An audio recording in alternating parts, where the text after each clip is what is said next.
Assalamualaikum warahmatullahi wabarakatuh. Alhamdulillahirabbil alamin. Wa bihi nasta'inu ala umuri dunya waddin.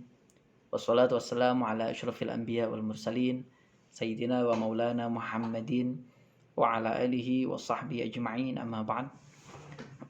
Alhamdulillah, Allah Subhanahu wa taala memberikan kita kesehatan, memberikan kita kesempatan.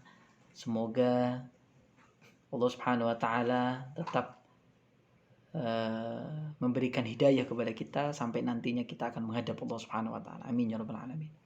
Salawat serta salam tetap terlimpahkan, tercurahkan kepada yang termulia, yang tercinta, Nabi Agung Muhammad sallallahu alaihi wasallam. Alhamdulillah, sebelum kita mulai diskusi kita terkait dengan akhlak kepada orang tua dengan saya Abdul Hamid Ali, marilah kita bertawassul kepada Rasulullah SAW, kepada para keluarga, para tabi'in, para sahabat, para musannifin, para guru-guru, dan juga keluarga orang tua kita seluruhnya, hajat-hajat kita. Terkhusus juga Muassis Jamiah Nahdlatul Ulama, Muassis Jamiah Islam Malang, dan juga kehidupan kita semoga diberikan keberkahan dan kemanfaatan. Amin ya rabbal alamin. Alamana wa salafuna shalihin. Al-Fatihah.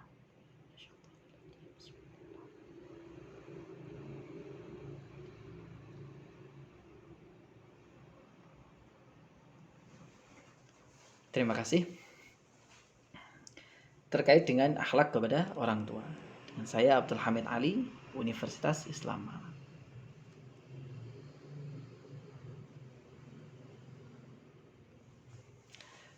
Baik, dalil kenapa kita kok harus beriman atau memuliakan orang tua,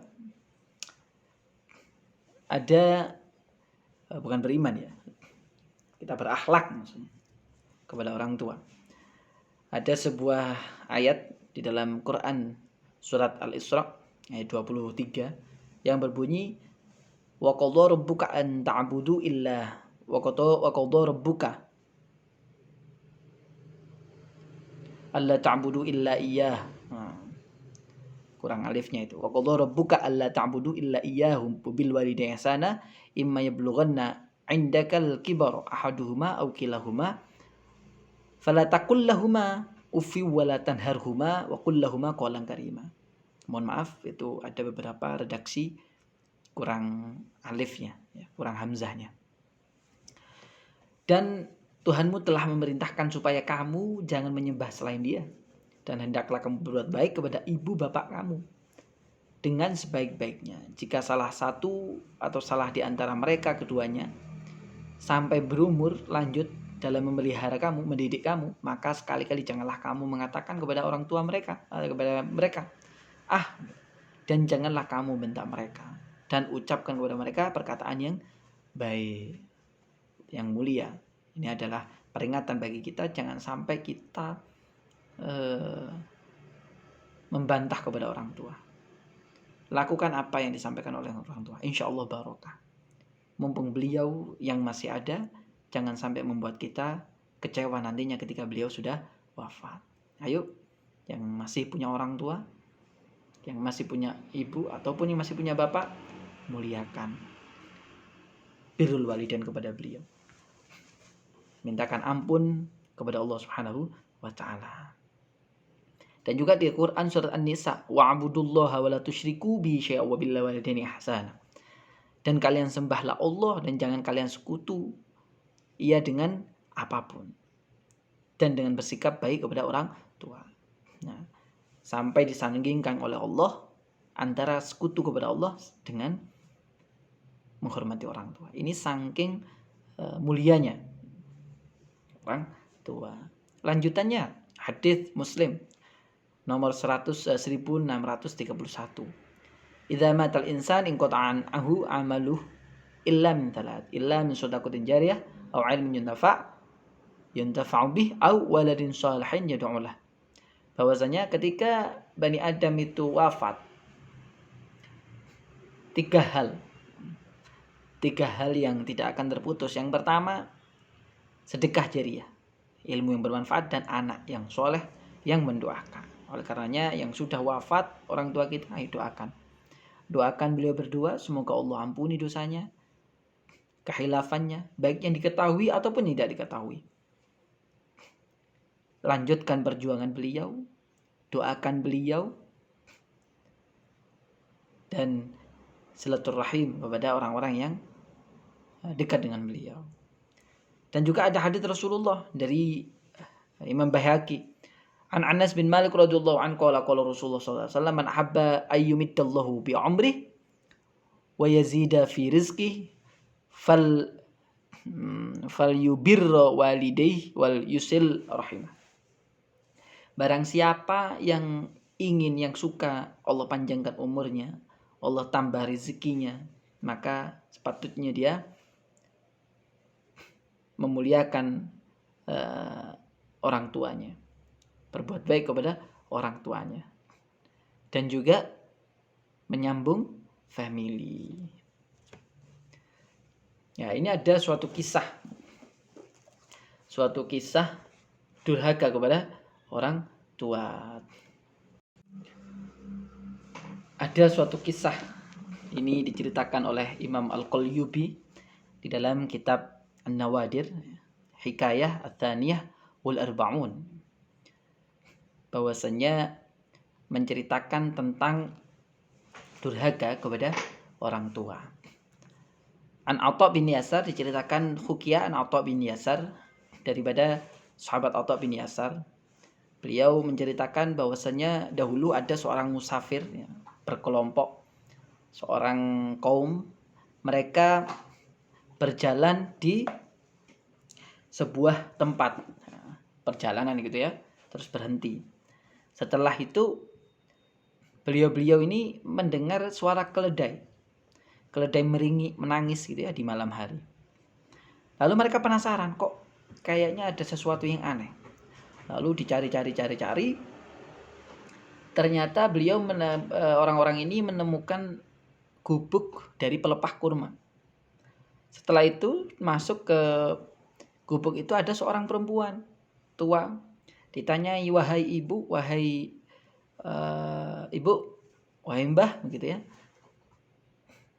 Siapa Anda? Dari mana? Kok di sini sendirian? Iya, saya memang orang sini. Setelah ngobrol banyak, mereka menyampaikan, apakah Anda mendengar ringikan keledai? Kami sangat terganggu dari tadi, kok ada keledai yang meringik, yang rasanya ini meminta tolong begitu ya. Lalu para kaum tadi diceritakan oleh mbah tadi, ibu tadi, bahwasanya yang meringik itu adalah anak saya. Ceritanya adalah dahulu dia sering menyebut saya keledai. Hei keledai, sini. Hei keledai, pergi. Begitu. Akhirnya suatu ketika saya berdoa kepada Allah. Fada'utullah untuk menjadikan dia keledai, himaron. Walidzalika, dan karena itulah dia dijadikan keledai oleh Allah Subhanahu wa taala. Setiap pagi dan malam dia selalu akan meringik seperti keledai. Lalu orang-orang ini penasaran dengan hal itu. Tunjukkan kami bagaimana keadaannya. Lalu orang tua tadi mengajak mereka ke suatu tempat, yaitu kuburan, dan memperlihatkan anaknya, bahwasanya di lehernya ini menjadi keledai. Na'udzubillah min dzalik. Setiap pagi dan malam dia meringik seperti keledai. Hati-hati, karena memang durhaka kepada Allah, orang tua ini termasuk maksiat ataupun dosa yang sangat besar. Azabnya tidak cukup di dunia, tidak cukup di akhirat, langsung di dunia akan diberikan azab oleh Allah. Jangan sampai kita coba-coba bermain dengan durhaka kepada orang tua. Selanjutnya kisah birrul walidain yang selanjutnya, nomor ke 31 ya. Kisah yang selanjutnya yaitu kisah suatu ketika Nabi Sulaiman alaihissalatu wassalam, ini di dalam kitab An-Nawadir ya, dari Qalyubi, bahwasanya Nabi Sulaiman alaihissalatu wassalam berjalan dengan kendaraan anginnya. Pada waktu itu setelah beliau melewati laut begitu, ada ombak yang sangat besar yang mengerikan sekali. Lalu Nabi Sulaiman penasaran, kenapa kok sampai begitu ombak itu? Akhirnya beliau bersama kendaraan anginnya dan bala tentara daripada setan, manusia, orang-orang pilihan jin ya, berhenti. Lalu Nabi Sulaiman menyuruh setan-setan untuk masuk ke dalam laut yang sangat dalam tadi. Lalu setan tadi menyeburkan diri mereka satu persatu melihat keadaan di dalam dasar laut. Melihat itu, setan-setan tadi menemukan kubah, suatu kubah begitu ya, yang tidak ada pintunya. Lalu mereka menceritakan apa yang disaksikan itu kepada Nabi Sulaiman. Melihat kejadian itu, Nabi Sulaiman penasaran, menyuruh jin dan setan tadi membawakan kubah ke atas ke hadapan Nabi Sulaiman. Setelah itu beberapa saat kemudian Nabi Sulaiman menyaksikan bahwa kubah itu terbelah menjadi dua dan pintunya terbuka. Di dalamnya ada orang yang bersujud. Ada orang yang bersujud kepada Allah Subhanahu wa taala. Lalu melihat keadaan itu, Nabi Sulaiman berdoa kepada Allah, memuji Allah Subhanahu wa taala. Setelah itu terjadilah percakapan antara orang itu dengan Nabi Sulaiman. Ditanya oleh Nabi Sulaiman, apakah engkau dari bangsa manusia ataupun jin? Katanya orang itu, saya dari bangsa manusia. Lalu apa yang kau perbuat sehingga engkau mendapatkan kemuliaan seperti ini? Katanya Nabi Sulaiman, saya mendapatkan kemuliaan seperti ini karena saya memuliakan orang tua, karena birrul walidain. Diceritakan, dulu saya ini mempunyai ibu yang tua renta. Saya menggendongnya kemanapun beliau mau pergi. Lalu suatu ketika beliau karena kasihan kepada saya, beliau mendoakan saya. Beliau berdoa bahwasanya semoga nanti saya tidak hidup di dunia ataupun tidak hidup di bumi. Dia masih di bumi dan di langit. Akhirnya ketika ibu saya meninggal, saya berjalan di pinggir pantai, ada kubah. Setelah itu kubah itu saya dekati, dia terbelah. Setelah terbelah, saya masuk ke dalamnya. Setelah masuk, kubah itu tertutup, lalu masuk ke dalam dasar lautan. Oleh karenanya, itulah ibu saya yang mendoakan saya. Jadi saya tidak hidup di atas bumi dan juga tidak hidup di langit. Nah, tapi hidup di dasar lautan. Subhanallah. Lalu ditanyai oleh Nabi Sulaiman, lah, terus bagaimana ketika engkau makan? Ketika saya makan, ketika saya lapar, ada batu. Batu yang muncul di dalam batu itu sebuah pohon kecil, tangkai begitu. Dan dari sana muncul buah-buahan yang saya inginkan. Rasanya lebih manis daripada madu, lebih dingin daripada salju, ya. Lebih putih daripada susu. Ketika saya lapar ya saya makan. Ketika selesai dia hilang, lenyap begitu. Setelah itu, bagaimana katanya Nabi Sulaiman? Engkau tahu siang dan malam? Saya tahu siang dan malam adalah kalau siang kubahnya itu berbentuk putih. Tapi kalau malam kubahnya akan menjadi gelap. Dari sana saya tahu siang dan malam. Yang lain-lain bagaimana? Wallahu a'lam. Itu adalah ketetapan daripada Allah. Akhirnya melihat keadaan itu, Allah Subhanahu Nabi Sulaiman berdoa lagi kepada Allah Subhanahu wa taala. Lalu dia masuk lagi ke kubah itu, tertutup lagi dan masuk ke dalam dasar lautan lagi. Ini adalah keutamaan bagi orang yang memuliakan orang tuanya.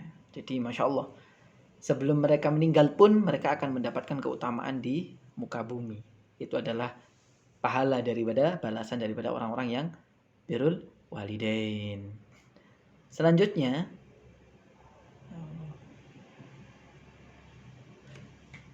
ini kisah Uwais Al-Qarni, ya, yang menggendong ibunya pergi berhaji.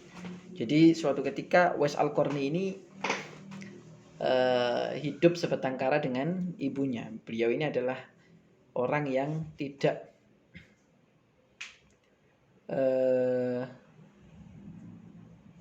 beliau ini adalah orang yang tidak punya gitu ya.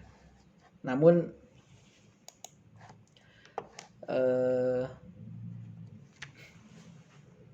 ibunya ini ingin beliau haji. Lalu pada suatu ketika Uwais Al-Qarni ini bingung bagaimana saya bisa menghajikan ibu saya. Akhirnya dia mempunyai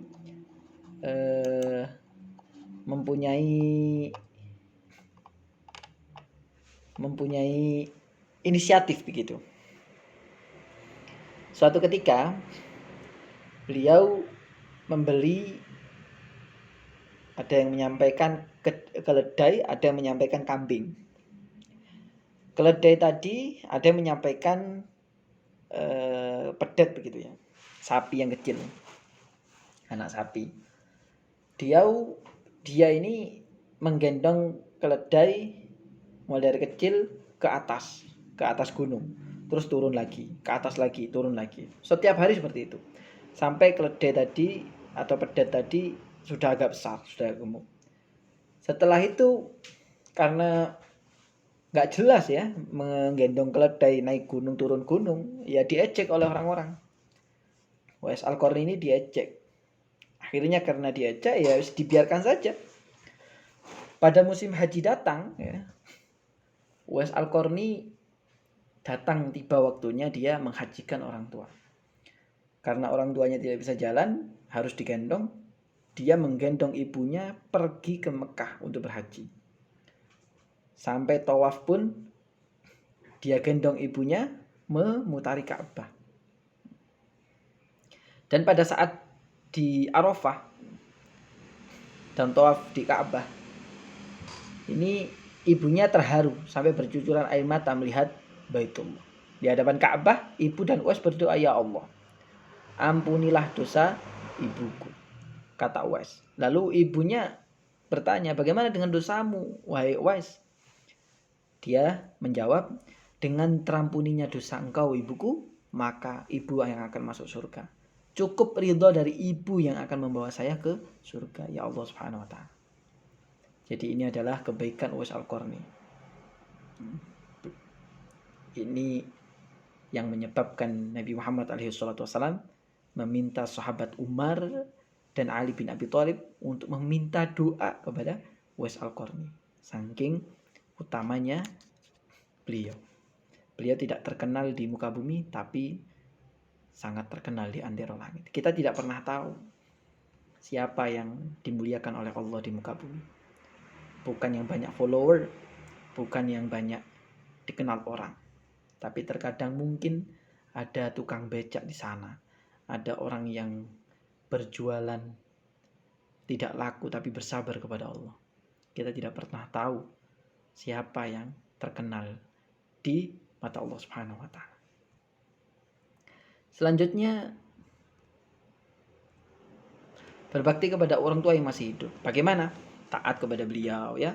Sebisa mungkin jangan menolak perintah beliau, mendoakan beliau, membantu beliau. Jangan menyusahkan beliau. Minta barokah doa. Karena apa? Karena doa orang tua, seorang ibu itu lebih mustajabah. Seperti halnya doa Nabi kepada umatnya. Selalu minta ridho kepada orang tua, perhatian dan sayang kepada orang tua. Bagi yang sudah wafat bagaimana? Doakan beliau, mintakan ampun bagi dosa beliau. Beramal baik untuk beliau, bersedekah, ibadah, semuanya kita niatkan juga untuk beliau. Melanjutkan wasiat dan amal soleh beliau, melaksanakan akad perjanjian ya setelah keduanya wafat. Hal-hal yang hakul adami itu selesaikan dengan baik, baik itu hutang ya, perjanjian-perjanjian yang ada orang tua dengan orang lain itu diselesaikan, dilanjutkan jika memang mampu. Menyambung silaturahim dengan kerabat orang tua, menghormati sahabat kedua orang tua kita. Ini adalah sebagai bentuk berbakti kepada orang tua yang telah wafat. Berbakti kepada orang tua menurut Imam Ghazali, adab anak kepada orang tua yakni mendengarkan kata-kata orang tua, berdiri ketika mereka berdiri, mematuhi sesuai perintah mereka, memenuhi panggilan mereka, merendah kepada mereka dengan penuh kasih sayang, dan tidak menyusahkan mereka dengan pemaksaan. Tidak mudah merasa capek dalam berbuat baik kepada mereka. Tidak sungkan melaksanakan perintah-perintah mereka. Tidak memandang mereka dengan rasa curiga. Tidak membangkang perintah mereka. Ini adalah menurut Imam Al-Ghazali di kitab Adab Fiddin ya. Fi Majmu'ah Rasail. Keutamaan berbakti kepada orang tua. Amalan yang paling mulia adalah berbakti kepada orang tua. Penyebab dosa diampuni, penyebab masuk neraka, masuk surga, diberikan rezeki yang banyak, diberikan kehidupan yang mulia. Jika engkau ingin menjadi raja di muka bumi, maka muliakan ibumu. Jika rezekimu ingin banyak, maka muliakan ibumu. Penyebab bertambahnya umur, sebab turunnya ridho daripada Allah. Seperti daripada hadis Rasulullah itu, ridallahu fi ridal walidain. Ridho Allah itu tergantung daripada ridho orang tua. Ini hadis ya. Bagaimana kita menghormati orang tua. Seorang anak tidak akan mampu membalas orang tua kecuali ia menemukan orang tuanya jadi budak lalu ia membelinya kemudian memerdekakan. Tidak bisa. Sampai kapanpun kita tidak akan pernah bisa membalas kebaikan orang tua. Rasulullah SAW bersabda, maukah aku beritahukan kepada kalian tentang dosa-dosa yang paling besar? Para sahabat menjawab, tentu hai Rasulullah. Rasulullah menyampaikan mempersekutukan Allah dan durhaka kepada orang tua. Hati-hati. Alhamdulillah, demikian tadi adalah terkait dengan akhlak kita kepada orang tua. Jangan sampai kita menjadi orang-orang yang durhaka kepada orang tua. Karena banyak sekali kerugiannya. Tidak cukup di akhirat nanti, bahkan di dunia langsung ditunjukkan oleh Allah azab bagi orang-orang yang durhaka kepada orang tua. Nauzubillah min dzalik. Semoga bermanfaat, barokah, zahir batin fid dunya wal akhirah, dan menjadi amal jariah. Saya mohon maaf jika ada salah kata. Apapun yang salah itu murni daripada saya, dan apapun yang benar itu adalah daripada Allah Subhanahu wa taala. Dan semoga Allah mengampuni apa-apa yang tidak baik dari saya. Amin ya rabbal alamin.